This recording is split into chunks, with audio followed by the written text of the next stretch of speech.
Welcome to Interesting from Grief to Growth. I'm Amy Lindner Lesser, your host. Introspection started out as a podcast about hospitality, innkeeping, and innkeepers.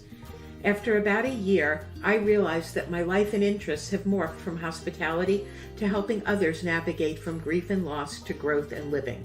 In this new version of Introspection, I will be talking about my personal experiences with loss, and there are quite a few, what I've learned along the way through my professional training, as well as from my coaching experiences.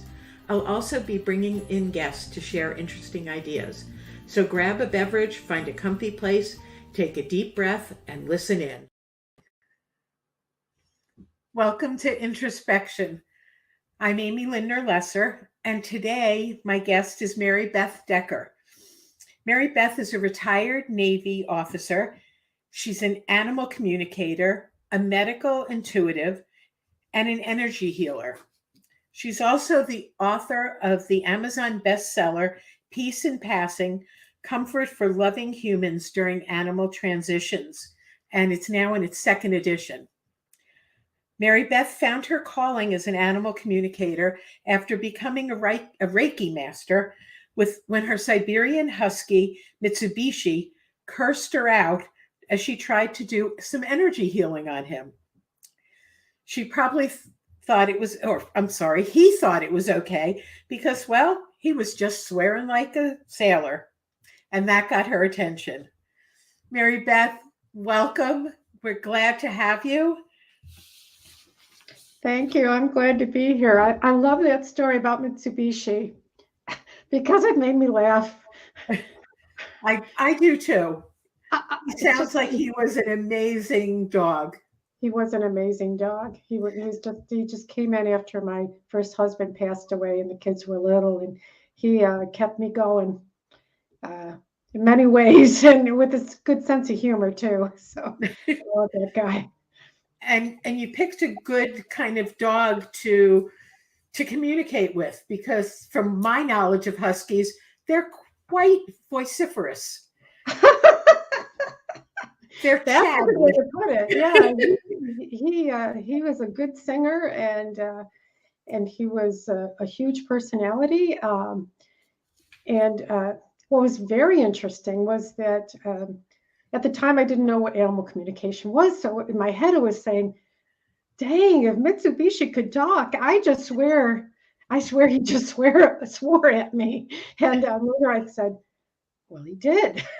And so when I got to be good at this and doing it on purpose, I was able to have a conversation with him that energy healing was wonderful and safe, and he let me do some healing on his back end, but it took some communication to get that through. So that's really cool. That also shows that you're a great manifester, that you manifested the communication between the two of you.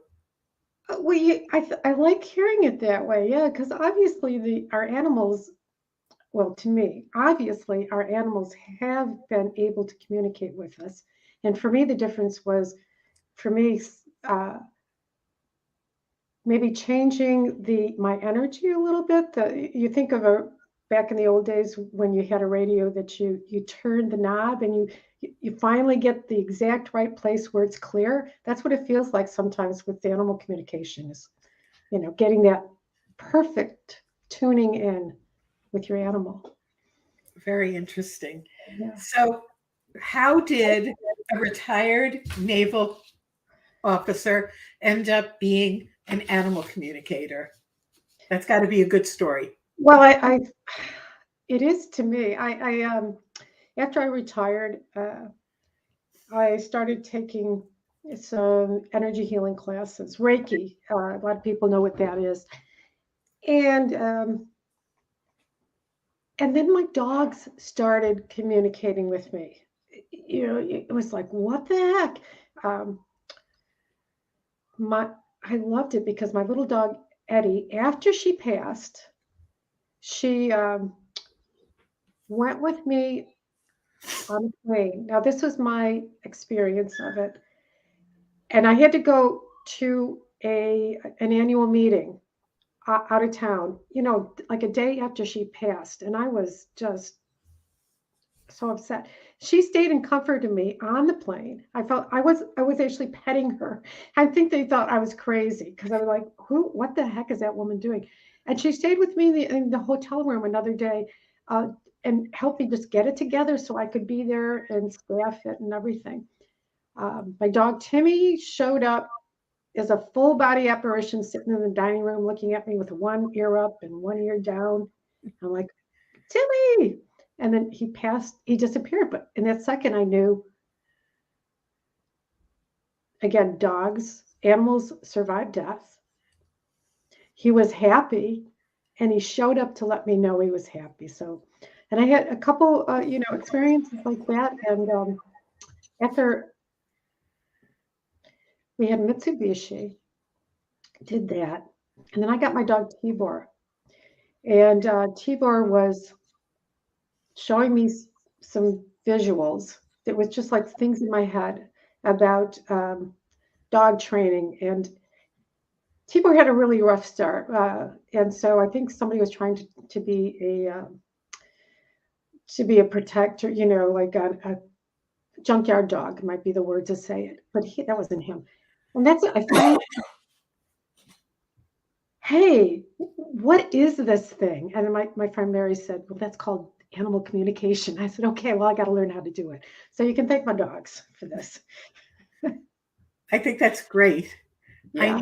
I need to do that because I know that my dog is trying to tell me things.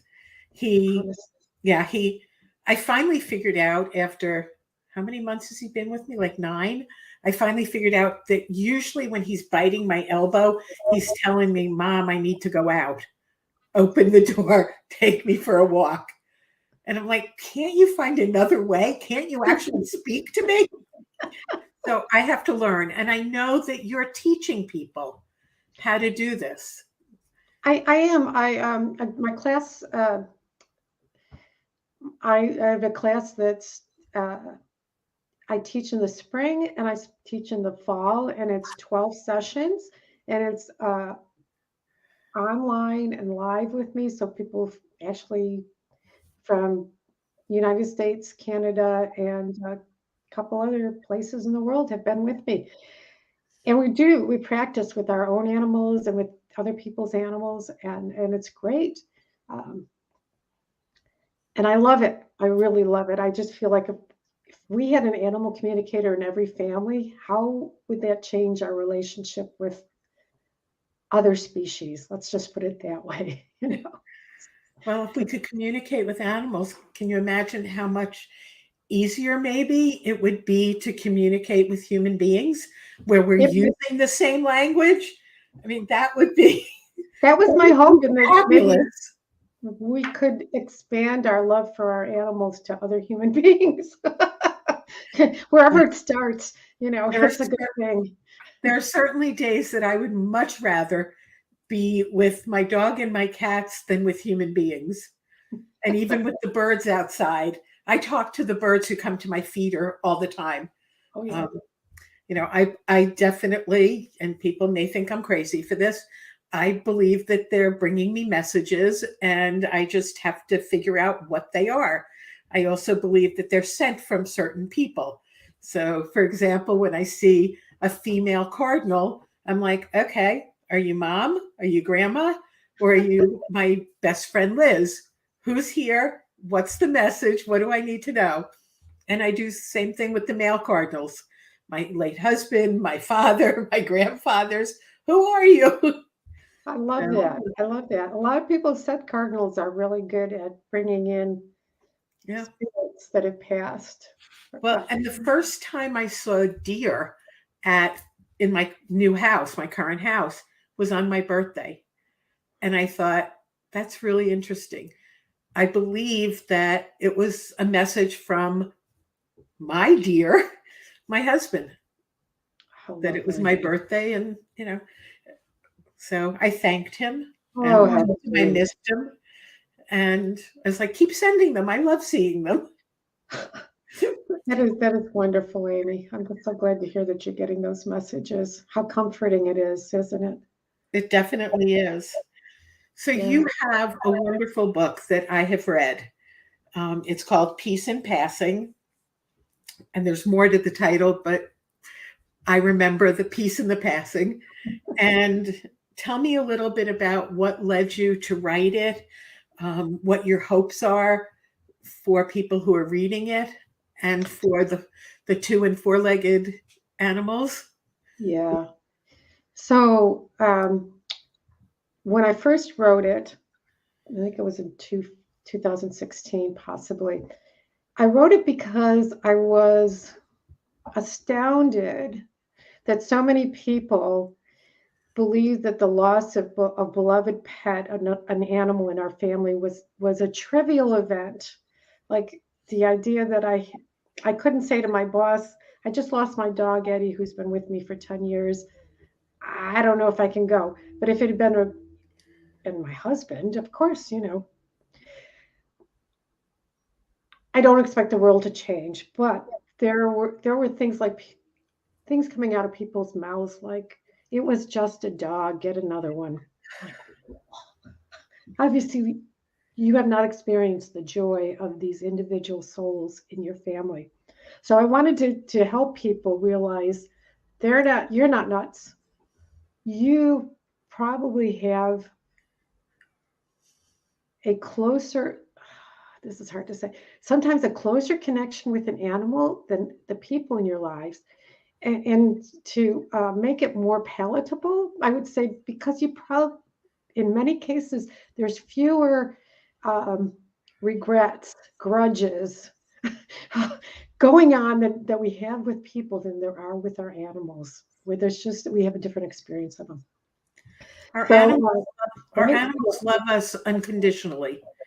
They don't, the only things they really ask for are food and water and a comfortable, warm place. And yet that's all they want. And they're here for us for every single thing. I remember crying over a breakup in college, and my cat at the time came up along the back of the couch, put his front paws on my shoulders, and started licking my tears. Yes. That, you don't get that from human beings. Not that I expect them to lick my tears, but the compassion. The compassion is really there. I am here for you. Yeah. Yeah. And even with with behavioral issues, I know we've talked about behavioral issues. There's still an underlying love and joy, and a joy of life in many cases that you'll find that brings us back to ourselves. So I wrote it for people who are grieving. I'm even got stories from clients about connecting with their animals after they passed, in addition to my own. And that first edition was really good for that. Okay. And then as I worked with people and their animals before, during, after transitions, I realized the grief of loss doesn't start at the time that you're going to let them transition. It actually starts with that crappy diagnosis for which there is no happy ending, or watching their physical abilities or mental abilities go down. So I did a second edition to talk about how to, I like to call it, navigate that part, the last part of their life, and how to still bring joy into the life through our own mindsets, and also maybe using some different techniques to get as much joy and happiness even through that into getting ready for the transition, doing the transition, and then going beyond after they've passed, what's possible. And that's why I wrote the second edition. And that's wonderful. I happen to be a certified grief method coach and trainer, and we have a special program for people who are grieving their pet loss.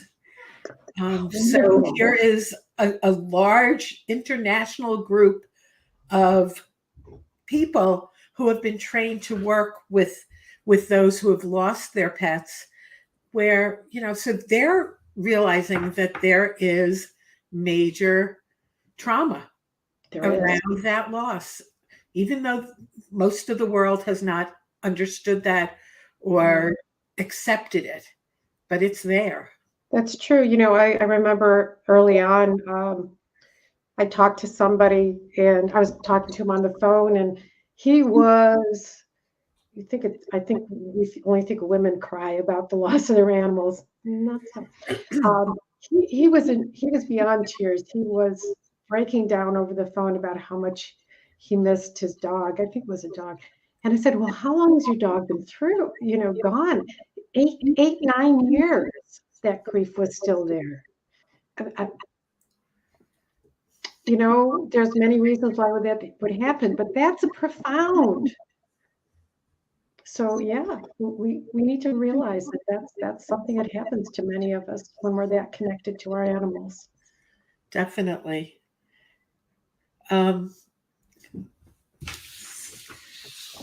So what other kinds of things, like, you help people deal with the loss or potential loss of their animal's life or life as they knew it? I'm guessing also help them deal with coping with a diagnosis, even a diagnosis like diabetes, where they have to then give the dog or cat injections, or if they have to have an amputation, and dealing with the changes in that, both the animal's life and in the human being's life.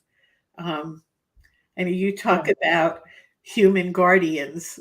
I feel like I'm owned by my pets. I feel like they're my guardians and they're my lifesavers more than I am to them. So I call them, human family members or animal family members. I do too. I had a friend who had a hearing ear dog, and we used to call her Quinn. She was a person of fur. Yes. Because she could tell everything that this person needed and help her navigate her life. She wasn't a dog. She was so much more than an animal. Well, that's the thing. I think we've grown up with thinking that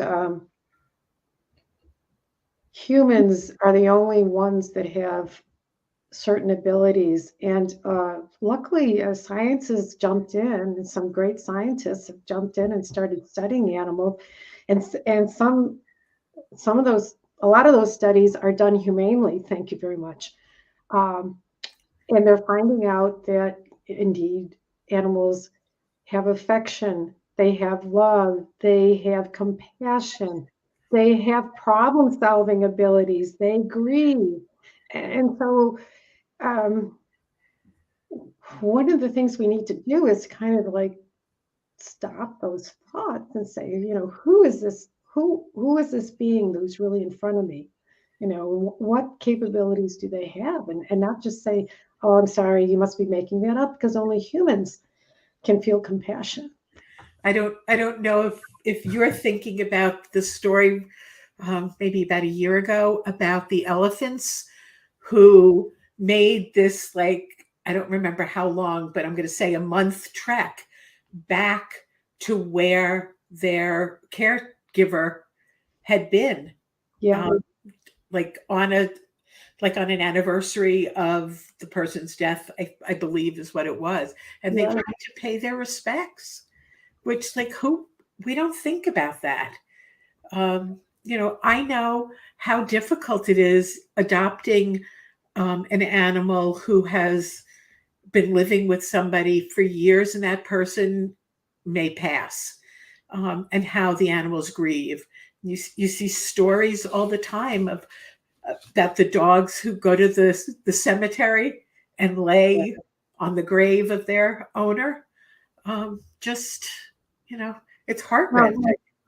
And one of my favorites, I think I learned about that when I was stationed back in Japan, was they have I think I might have the wrong station, but a Shimbui. Well, anyway, a station in Tokyo. There's a dog named Hachiko that would go with this professor, Ueno, every day, drop him off at the train, and then he'd come back and wait for him. And Professor Ueno had some kind of an incident in the past, and that dog, he came to the train station probably more than 10 years. And people started feeding him and things like that. So there's a statue there at Shibuya Station. Statue there, and they even have a celebration, like a dog celebration because of this guy's love and affection and hope that his professor would come back. So yeah, there's tons of stories if you start looking for them. They're there. They are there. They're definitely there. There's, I think it was a donkey or a horse that takes itself for a walk someplace in Europe. Might have been in Germany, and all of the shopkeepers and the people there will feed him, and then he takes himself home. But every day the horse goes for a walk. I love it. Yeah, I have tears in my eyes. So, oh my goodness, it's so good. It's so good. Yeah. So I'm trying. I don't have another one popping in my mind, but there are so many stories. Well, there's the whale, the whale that lost her baby and kept the baby's body with her for quite a long time before she let that little one go. That was in the news too. That's just amazing. Even the stories of dogs or cats who had a litter of stillborns who then will mother either another species, because I've seen kittens nursing from dogs, or just somebody else where the mother animal passed or couldn't do the nursing and they would take over. Yeah. They definitely are superior to human beings in that they will show their love and caring for almost anything. If you've got a time for a story, I want to tell you that one of the funny stories. This is a funny one because we've been doing heartfelt stories. Now we're going to do something that's kind of funny. My friend Jen and her husband were touring Ireland on a Sunday morning, and the car broke down, and they assumed probably they were out of luck because everybody was in church or somewhere there. Being part Irish, I might say that, or they could be in the pub. Who knows? But they're sitting there trying to figure out what they're going to do, and this dog comes over the hill and looks at them, and they see the dog look at them, and they look at the dog, and the dog disappears. They said, well, that was interesting. All of a sudden, the dog goes back. He went to the pub. He brought two guys with him who came over to the car and fixed the car for them.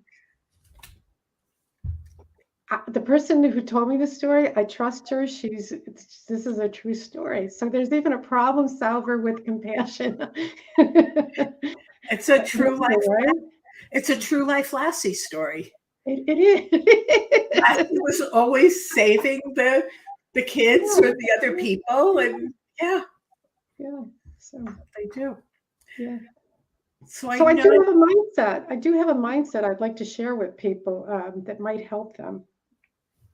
I'm a fan of Monty Python, and there's one of their skits that, and the skit doesn't really have anything to do with this other than what they'd say. They kept saying, "I'm not dead yet," and I'm taking that in the animal world. When you get that tough diagnosis or you see things changing, remember that they actually didn't get the diagnosis. They didn't get the diagnosis. They were there, but they don't know, oh my goodness, I've got whatever, I'm going to die. So we humans do, and we have the reaction, we have the tears and the what ifs and all that stuff. What can I do? But from the animal's point of view, they're like, yeah, I'm not feeling really good. or whatever is happening. And I think if we remember that part of them could be saying, hey, I'm not dead yet. And with that, you start to look around and say, okay, so you can't do this much anymore. What do we change? How do I adjust life so we're still having a decent time? Like I put a whole section in there about my dog Stella, when she started losing her eyesight and her hearing, and the things we had to do to make it still fun for her. You know, when she couldn't jump out of the bed anymore, and she finally gave up on asking, and I realized, maybe with animal communication, this kid still wants to go up. So I'd ask her, I'd kind of yell, Stella, you want to come up on the bed? And she'd put her little feet up, and I'd grab her and she'd come up on the bed because she couldn't do it herself anymore. The more you can keep that kind of, okay, yep, things are probably not going to get better, but what can I do now? What can I shift to make it still fun for everybody? Still joy in the family for as long as we can keep the joy going. That's really been helpful for me, and I'm hoping that might be helpful for other people. I'm sure it will be. Oh, good. Oh, I good. know I bought an ottoman that was higher so that my last dog could jump from the floor to that and then to my bed. He Yep. wouldn't go up the steps, and I think it's because the step was right at the next to the bed like that, and then he couldn't jump high enough vertically. But he would go up the ottoman. Yeah. Yeah. And right before he passed, I went from, regular kibble to, we went to soft food. Then I went to watering it down. Then I went to spoon feeding it for him. Mm-hmm. And that Yep, was we do that. when he couldn't really even keep the liquids down, even though, he kept trying to tell me he wasn't ready. I knew it wasn't fair to him Yeah. that there wasn't a quality to his life. Yeah. And that was a very hard decision. And then I guess there is animal communication in my house because I swore I wasn't going to get another dog. I had to make the decision to euthanize him on a Monday. And on Tuesday, I went to an SPCA and gave away stuff. Wednesday, I went to another one and gave away stuff. On Thursday, I got an email out of the blue from a rescuer saying, we have this dog. Would you like to adopt? And it was another black dog from the South. And I just had this download from him, from my last dog. You need to rescue him. And the cincher was that the new dog's name was Hershey. My best friend who passed this summer, her last name was Hershey. She was still alive at that point, but I felt like this was a way also that her legacy was being carried on. And so that's what I did. There were so many similarities that I was like, I wasn't ready. I had in my head, you have to wait. I knew I wasn't replacing Migo, yet I felt that, this dog came from South Carolina, Migo came from North Carolina. They were both being rescued by people in Vermont. They were both black with white. They both had similar, coats. I'm like, it's not my decision. It's the universe. The universe and Migo are telling me this is the dog. And so that's how we ended up. I know that you do both private and group sessions. I do. With my group sessions are right now, they are, let's see, I do private sessions, both in person, if you happen to live in the DC area, Washington, DC, and then online. My group sessions are either in this training, my UConnect training, or the follow-up Expand Your Intuition. I'm also I've got a group that I've created called Family Animal Communicators. And I created a UConnect mini course there for do-it-yourself. But we do meet as groups. People can join to practice their intuition and healing. And I do a Q&A there. So that is also something that is a group kind of thing. So can you tell us a little bit about it? So how, if somebody wants to work with you, what kinds of ways are there, and what kinds of things can you either help them with or teach them? Okay. So I want to make sure that I'm clear and concise. I've taken some great courses in medical intuition now, and so I can say that I can help people and their animals with behavioral issues. Uh, some manifest as emotional issues, anxiety and stress, and it shows up in various ways, and then physical issues about finding out how animals are feeling and helping to release, even in the emotional realm and the physical realm, release some of the energy that's behind what's going on. It is a wonderful shift for many animals that I've worked with. Behavioral, we do usually there's something going on either in their past or they don't get something, they don't get it. So we work on behaviorals with animal communication, sometimes some energy healing. We do all that together. Um, and with animals that are transitioning, I can help you tell, let's see, I can help tell you how they're feeling physically. We can get as specific as, is the medication keeping the pain level to a decent place where they can still function? Things, how are they doing? How's the body feeling and things like that. When I teach animal communication, then I teach basics of how to receive and send, because two-way conversations work really well. I don't know if you've met anybody who just wants to hear a lecture from somebody, even if somebody they love. They'd like to have so we teach that. Some very simple energy healing that can help connect you even closer to your animal. That's part of the You Connect. And even connecting with them after they passed. I just had a session with somebody whose dog passed about 3 weeks ago. And we had a good session with the woman, her mom, and the dog, and seeing how she was doing, how the transition went, because it was a sudden one. And those are the hardest, I think, the ones where you didn't know it was coming and you take them to the vet, but you don't go home with them. Yeah. It's really hard. So I may have missed something, but that's a quick overview of how I work with people and their animals. Yeah. I'm trying to think. Is there anything that I haven't asked you that I should have? I'm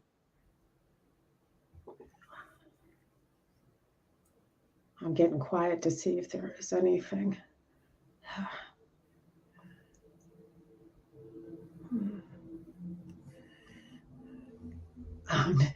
Okay, this is what's coming through. If I think that a lot of people who love their animals are already having some intuition happening between you. And the biggest barrier to that is believing that you made it up, or that was just a fluke. So if you feel like you got something from your animal, if you're like me and said, if my dog could talk, he just said da da da da, or my cat, or I think that bird up there has a message for me. Don't let your logical mind talk you out of it, because intuition is going to feel like imagination, but there's something closer that happens that's out of love that you pick it up. and see if you can find that intuitive thing that's going on between you and your animals, or work with me and I'll help you with it. Okay. And how do people find you so that they can work with you? Okay. The best way is through my website, sacredgrove.com. Oh, thank you. Boy, that was a perfect timing. There's a lot of stuff there. You can read success stories who I've worked with before. They've been kind enough to tell about me, how to work with me. Read some of my blogs. There's lots of stuff on there talking about all sorts of things. But I think the website's the best because you get a feel for who I am and what I do. Okay. And on there, people can sign up for any of your programs. They can. If they want to be a family animal communicator, they can do that. There's a place for the sessions. There's a place to get my book if you think that's going to be very helpful. Without a doubt. Anybody who has, I'm going to say, a four-legged companion, but it could be any kind of non-human companion, should be reading this book, even if you've got, a puppy or a kitten or a baby animal, to read so that you know how to go through it and you're not blindsided, and you can come back to it again if you have, if and when you have to deal with their passing. But to read it from the start, I think Thank you for saying that. It's really helpful. I would love if people did. Then you could even pick it up and look at the titles of the chapters and say, oh yeah, I'm going to read about helping children through their animal's death, or the timing of their death is tricky. I talk about I live in DC area, so there's the Beltway, and how I think animals choosing when to go is almost like getting off the exit on the Beltway. So if you find that fascinating, visits after death, pick it up and read a piece and start getting yourself more in tune with how you can manage it when it happens. And I loved your comment about trusting your intuition, not telling yourself or buying into other people's statements that, oh, that can't be true, or I think too much of our lives is we base what we do on what other people have said or have told us to do. In grieving in general, oh, don't cry, you'll get another one, or you're young, you'll find another husband. That doesn't help. It's not that the person didn't mean to help. It's just we're not taught how to lose things or people or places or anything. We're taught how to acquire, but not how to let go. And it's a really important skill to learn. And your book really does help that. Thank you. Thank you. Thank you for saying that, because you're right. We haven't learned how to lose it. Something that we've cherished, someone we have cherished, or something that we have cherished. It's right. Like with a job, people grieve over. They do. Losing a job or changing jobs. They grieve when they move from one house to another, and we're just like, oh, don't worry about it. You're moving to a new place. It's wonderful. It may be, but we're still leaving all of the memories and the familiar things. And we need to be able to grieve for that. We do. My sense is if you don't, it gets stuck somewhere in the body and it gets deep. Well, it's like I'm telling you what you already know, but it gets deeper and it gets entrenched, and it kind of oh, that's a good word, kills the pleasure and the joy of life if you don't watch it. 'Cause Exactly. We also have been taught you need to get closure. You need to put it away. Stop grieving. I personally don't believe that any loss is ever fully closed, that we learn to live with grief and with that loss sort of on our sides. I liken it to wearing glasses. When I first got glasses, I was constantly conscious of where are they? Did I put them on this morning? Did I do whatever? Oh, I can feel them. They're uncomfortable. Now I don't think about them most of the time, except if they slide down my nose or they do feel uncomfortable or with a new prescription. Um, Yet they're still there. Yeah. Occasionally I notice the frame, or I'll notice that things get blurry because they're dirty. Usually I don't notice it and I'm able to live. So we use the term completion, that you've completed a relationship, which allows for it to be opened again, or to have a PS, a postscript that, like, oops, this just triggered me. I need to deal with this again. And that happens. It does. You see a cat that looks like a beloved animal that passed, and it triggers your longing for that animal. It triggers wonderful memories and some painful memories. And we need to complete that memory. And I love that way. I love that because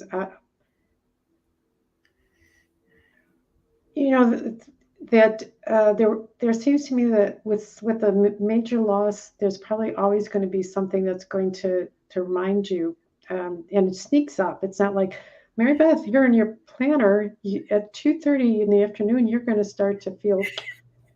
This doesn't happen that way.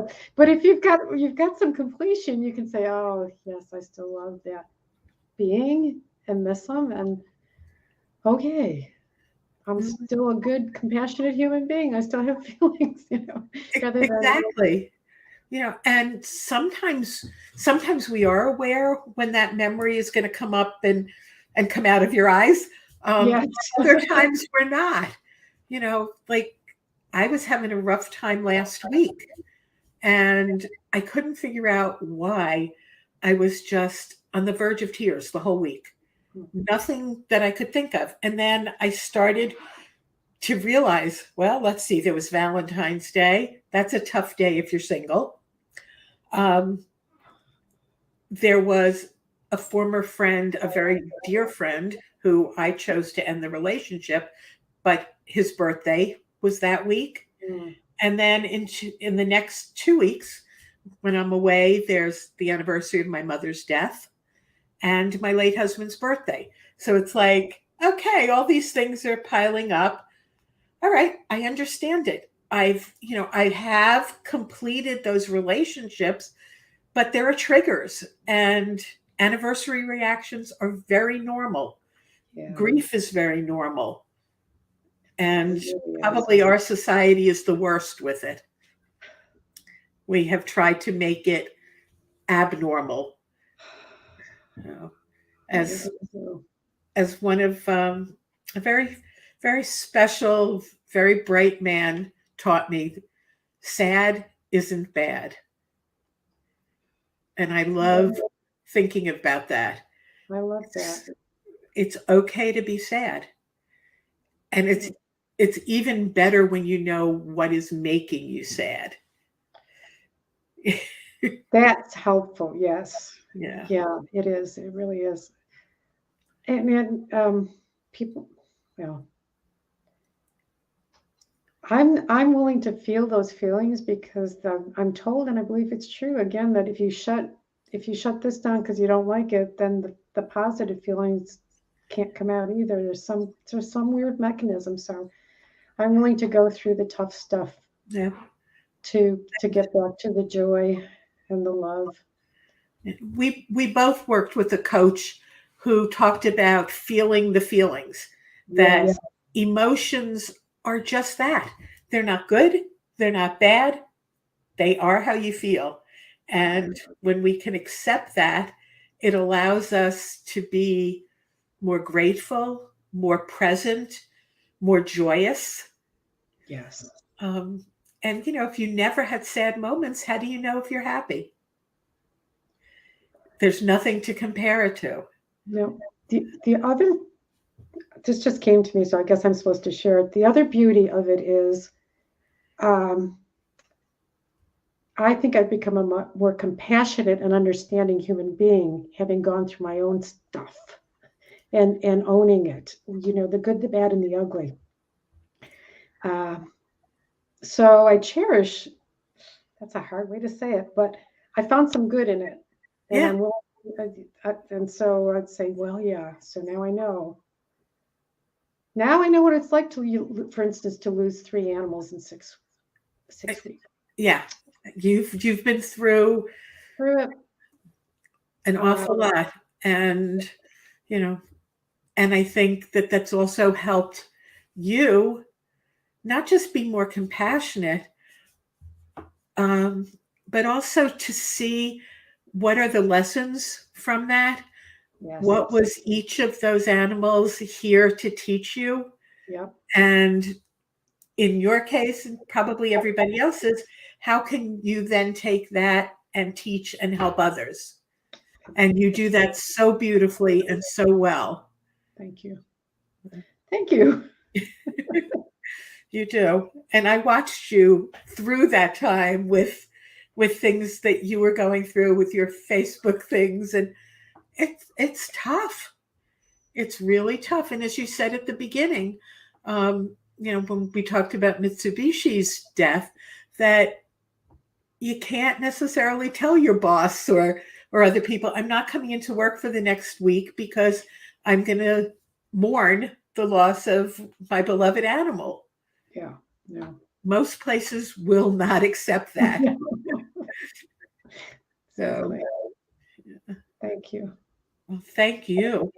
I'm so glad that we've had this time to talk and to share. And I'm encouraging our listeners to go out and buy the book and to check out your website and to learn more about communicating with their 4-legged or 2-legged creatures. And I guess they're also the kind that slither that I'm not a fan of. But you can see that. I got nothing against them. Those guys are fine with me. I have nothing against them as long as they're far away from me. I'll take a mouse any day. But I hope they will find ways to communicate with their animals and their humans. Maribeth, thank you so much for being my guest. And I look forward to working with you with Hershey. Thanks, Amy. This has been a pleasure. Thank you so much for this opportunity. Thank you. If you liked what you heard on this podcast and want to hear more, please follow us and tell your friends. You can also find me on Facebook at Amy Lindner Lesser, Grief to Growth Life Coaching, and on LinkedIn at Amy Lindner Lesser.